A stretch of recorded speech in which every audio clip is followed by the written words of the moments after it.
ભુજની હોટલમાંથી કાશ્મીરના 3 લોકો ઝડપાયા। કચ્છ જિલ્લાના મુખ્ય મથક ભુજની એક હોટલમાંથી કાશ્મીરના 3 લોકો મળી આવતા પોલીસે તપાસ શરૂ કરી છે।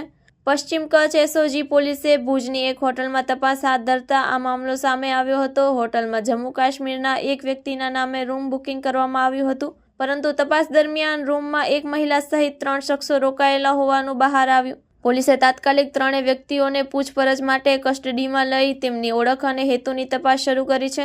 સાથે જ જમ્મુ કાશ્મીર પોલીસની મદદથી વધુ તપાસ હાથ ધરવામાં આવી રહી છે। આ સાથે હોટલ માલિક પિતા પુત્ર સામે પણ ગુનાહિત બેદરકારીનો ગુનો નોંધાયો છે। પોલીસ હાલ રૂમ બુકિંગની વિગત, શખ્સોના સંબંધો અને તેમની કચ્છમાં હાજરીના હેતુ તપાસ કરી રહી છે। Report by Hitesh Joshi, Bhuj. માં motor driving, safe and sure driving. Driving એ શોખ સાથે આપની મોટી જવાબદારી પણ છે। અમારા ઇન્સ્ટ્રક્ટર દ્વારા સચોટ અને સરળ માર્ગદર્શન